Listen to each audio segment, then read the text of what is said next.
The White Sox stymie the Twins, hold them down for 2 runs again in game 2 of this series. A lot to discuss on today's Locked On Twins postcast. You are Locked On Twins postcast, part of Locked On Sports Minnesota, your team every day.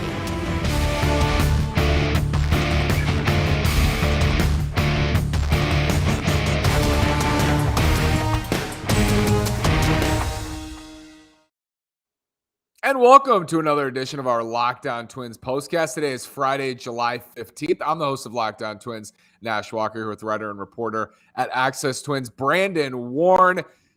BetOnline.net is your number one source for all your betting needs and sports info. Find all the latest sports developments, league reviews, and news, including this year's NHL playoffs and Major League Baseball. BetOnline is where the game starts. Head to the website today or use your mobile device to learn more about the trends in action. Jacob says it best, Brandon. That was a tough game to watch. Felt like the Twins had chances early on. It feels like the White Sox are here, Brandon. They're now back to 500. It's a 3-game lead for the Twins in the Central, and we've talked about them going back months, and now it feels like they finally turned it on. Yeah, I mean, in as much as the Twins could still grab the last 2 and get back to right where they started, it feels like quite a bit to ask, and the Twins emptied their whatever you want to call it, pitching-wise, with 6 pitchers going tonight. It just felt like, I know the Twins were 2 for 8 with runners in scoring position, but it felt like so much more, and maybe it's mounting cumulative effect of them doing that quite a bit, especially against Chicago this season. But it was 4 walks and 5 hits, so 9 base runners against Kopech in 5 innings. The opportunities were there the whole time, and they just could not cash them in. They now lead the American League in ground ball double plays. It's just, it's where I can understand frustration. Again, it's 1 of 162, just trying to get to the break. A lot's still going to happen. Even in this series, a lot can still happen. But I get where the frustration's coming from. Let me tell you that much. So the Twins, Rocco Baldelli, pulled Devin Smeltzer after 3 innings. First, I'll ask you how you felt about that decision to pull Smeltzer in that spot. He'd given up 2 runs to that point and didn't look great. Yeah, I was fine with that. This is a team that has really hit lefties well, and so having Smeltzer work as a quasi opener, I mean, I get it, but they didn't have a bulk guy, so I think it might have been the plan. I just think, too, that it was still going to require a lot of relievers to kind of patch it together. And for the most part, they did until Griffin Jacks gave up a 3-run homer to Adam Engel, which you wouldn't expect. He was in there for Luis Robert. You'd expect Robert to be the guy victimizing you there. So I had no problem with Smeltzer coming out when he did. It was just one of their good guys, one of their very good guys in Griffin Jacks had a hiccup, and that happens. Yeah, and Tim Anderson took Emilio Pagan deep there as well. It was like the Emilio Pagan experience. There's 2 big strikeouts. He looked so good on those 2 strikeouts. And then, of course, Timmy knocks one out. I don't get it, man. I really don't. With raw stuff like that, I know. It's like someone unplugged for that third batter every time. Yep. It's just unthinkable. It's like over and over and over. It feels like it happens. Cleveland also won tonight, Brandon, to add insult to injury. That's 2 days in a row now.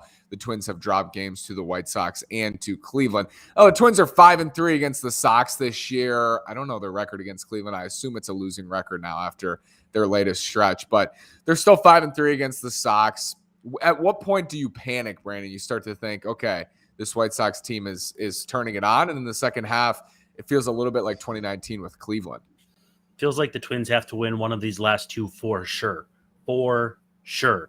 If they drop both of these and it's a 4-game sweep, that's floundering to say the least. So let's hope that's not what's on the table. And I'm still trying to stay strong. They're going to go into the break at least 4 games over 500, which again, we would have signed up for back in April. So it's hard to keep perspective though, in the midst of what feels like protracted, prolonged, not necessarily struggles, but mediocrity. This has been basically a 500 team for what feels like, outside of a small stretch, pretty much the entire season.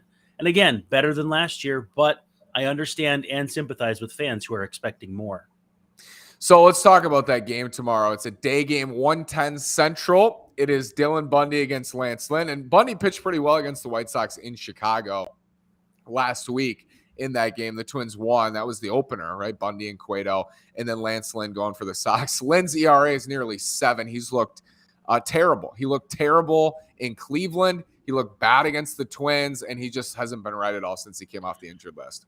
You know, it's funny when you were talking just now, I was thinking it feels like everybody else takes care of the Guardians and the White Sox, just the Twins don't. Like when who was it?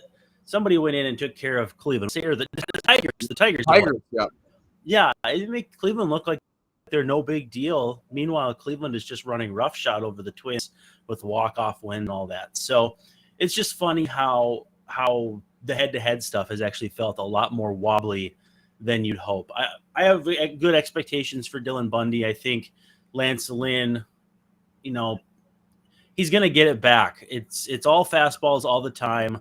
He's too much of a competitor, and I think he's in too good of a place, like a place where he wants to be, as opposed to Minnesota a few years ago, where I wouldn't rest on the fact that he's got a 7-something ERA. In some ways, I kind of see it like Joe Kelly. Joe Kelly looked really good tonight. When he was locating something outside of his fastball, he looked untouchable. So I'm expecting a big, strong effort from Lynn. Certainly, it probably will help to come try shoving in the face of the team that had you for a little while there. But I don't know. I mean, we'll see what happens. Hopefully, the Twins can keep that ERA inflated for Mr. Lance Lynn. Well, the Twins' strength this year, Brandon, I would say overall, and we can have some back and forth on this, but their strength has been they have a deep lineup. You know, 1 through 9, everybody can go deep, everybody can drive in runs, everybody can get on base, and that offense and that strength has lost to a White Sox team that's not really their strength. They thought that would be a strength coming into this year. It's more top heavy, right-handed power, but the Sox have outslugged the Twins, Brandon, and I think in any series the Twins get out hit, it's going to be hard for them to win because that's the strength of their club. What do you think about that? No, I think that's exactly right. And the White Sox don't get on base that much, and they just do a certain number of things not well enough to escape themselves. They have enough individual impressive pieces on their team to be a division winner year in and year out. And yet, you know, some guys haven't stayed healthy. Some guys have made key big errors in the field. That triple play comes to mind too, where 2 guys caught napping on the bases. It's a team that just doesn't seem like it can get out of its own way and plays in spite of its manager as opposed to for its manager. But against the Twins in the last 3, it's looked anything but like that. So the Twins got to get that mojo back. Is Dylan Bundy the guy? We certainly hope so. Well, it's Bundy tomorrow, and you wonder because Bundy's only gone like 5 innings in most of his starts. He had a couple where he's gone long because he's pitched extremely well and efficiently. But now that the Twins used a bunch of arms today, Brandon, it's a little spooky to think if Bundy can't go deep tomorrow, where they're going to be at. I don't know if they'll send an arm down tonight. I don't know how that's going to look, but you wonder how the bullpen picture is tomorrow.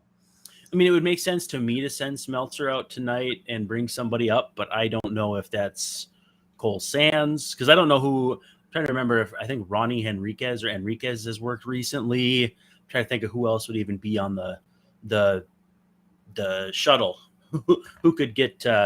We'll get over to Minneapolis. It's not going to be that hard, but in terms of 40-man stuff, because they just also did a 40-man Caleb Hamilton. So I wouldn't be surprised if we hop off this and we see that Smeltzer's been optioned and they're bringing up someone that we'll find out about in the morning. But yeah, they're going to empty out the tanks, but so far they're kind of already doing that going into the All-Star break.